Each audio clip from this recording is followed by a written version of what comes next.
Beberapa hari terakhir dunia kembali menyaksikan eskalasi mematikan di Timur Tengah. Bukan sekadar ketegangan diplomatik, bukan pula hanya pernyataan keras di media internasional. Ini adalah konflik bersenjata terbuka antara dua kekuatan utama Iran dan Israel.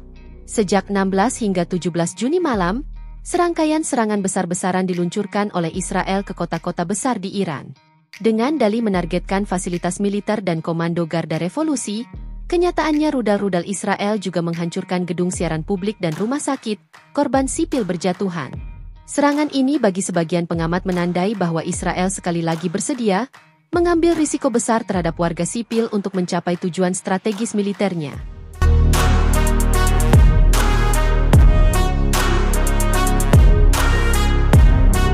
Muncul pertanyaan dari banyak pihak, apakah pembenaran Israel masih relevan ataukah kini mereka justru mendorong kawasan ke ambang kehancuran total? Iran tidak tinggal diam.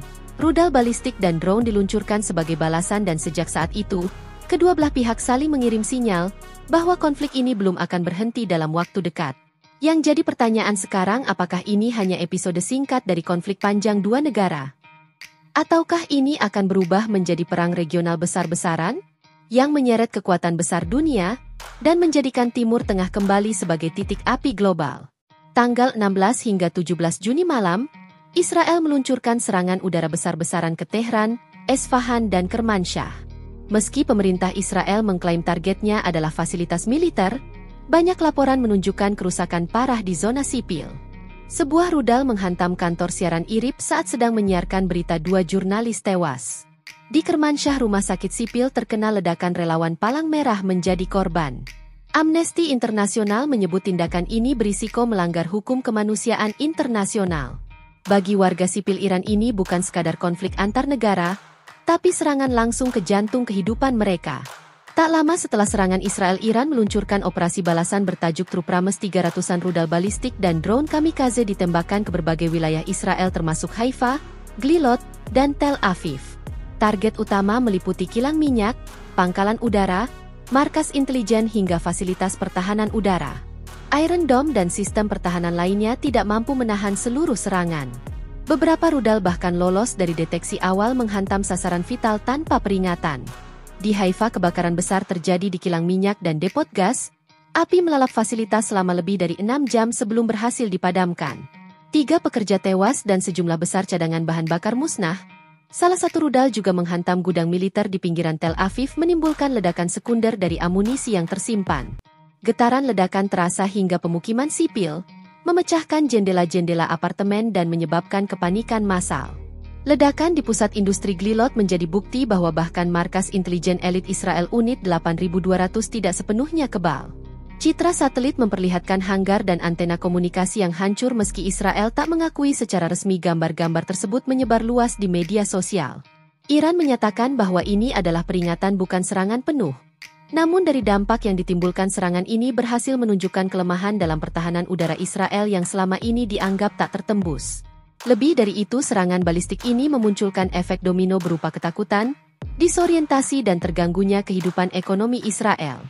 Bandara Ben Gurion sempat ditutup, lalu lintas udara internasional terganggu, dan beberapa perusahaan teknologi menghentikan aktivitas untuk sementara waktu.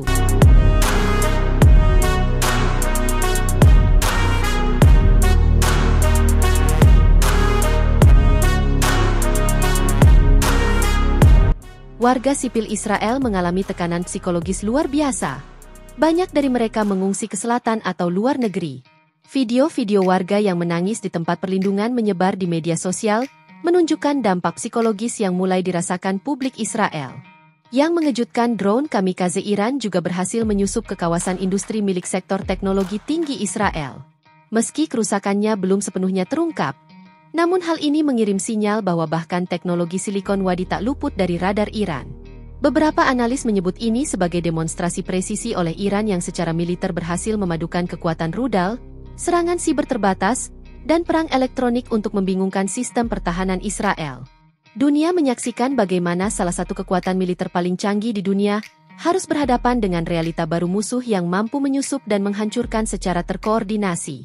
Di Iran, ribuan orang mengungsi dari kota besar, pasokan listrik terganggu, rumah sakit penuh dan sistem komunikasi lumpuh di beberapa area.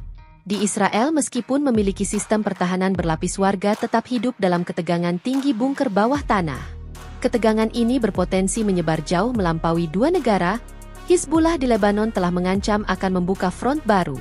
Milisi Syiah di Irak dan Suriah juga siap merespons jika Iran diserang lebih lanjut. Di sisi lain, Selat Hormuz terancam ditutup oleh Iran jika Amerika Serikat ikut campur langsung.